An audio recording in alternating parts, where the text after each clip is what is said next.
The city was drowning in a relentless downpour.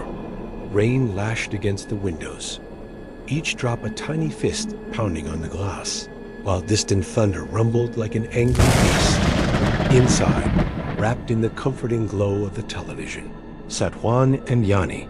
The flickering light danced across their faces as they huddled together on the couch, the storm outside a world away.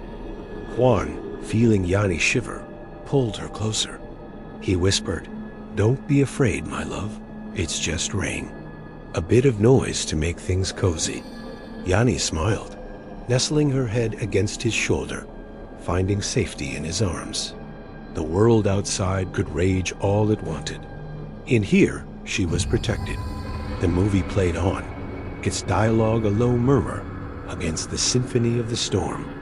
Suddenly, a deafening crack of thunder, impossibly loud, shook the entire house. The lights flickered once, twice, and then plunged them into absolute darkness.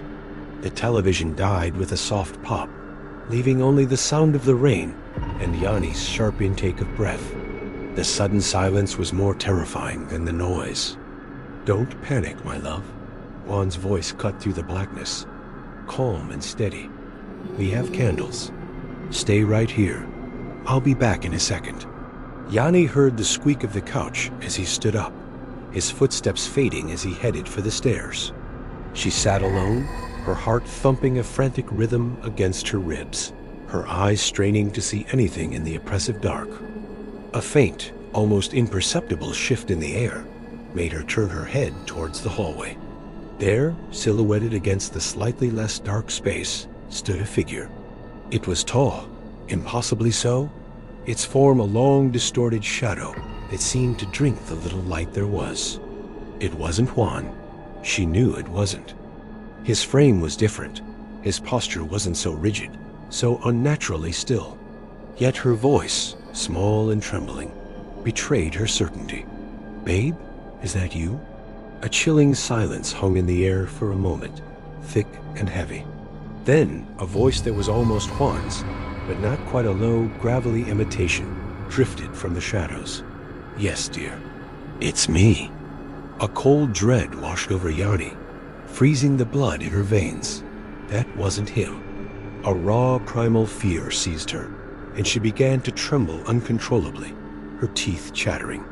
Just as a scream was about to tear from her throat, a warm, familiar light bloomed at the top of the stairs. It was Juan, holding 2 lit candles, their flames casting dancing shadows on the walls. Relief, so potent it almost made her dizzy, flooded through her. He walked over and sat beside her, placing one of the candles on the coffee table. The room was filled with a soft, golden glow. "See? Nothing to worry about," he said with a smile. Yanni threw her arms around him, burying her face in his chest. After a moment, she pulled back. The image of the shadow still burned into her mind. "Babe," she whispered, her voice still shaky. "Was that you? Just now, in the hallway?" Juan looked at her, his brow furrowed in confusion. "No, my love. I was upstairs the whole time, looking for these candles." "Why?" Before she could answer, before she could explain the terrifying mimicry she had just witnessed, a strange feeling came over her. The weight of his arm around her shoulders simply vanished. She turned her head, her eyes wide with confusion. Juan was gone. The space beside her on the couch was empty. The candle he had been holding now sat alone on the cushion, its flame flickering as if in a sudden draft. Panic, pure and eluded, exploded in her chest. She opened her mouth to scream his name, to scream for help, but no sound came out.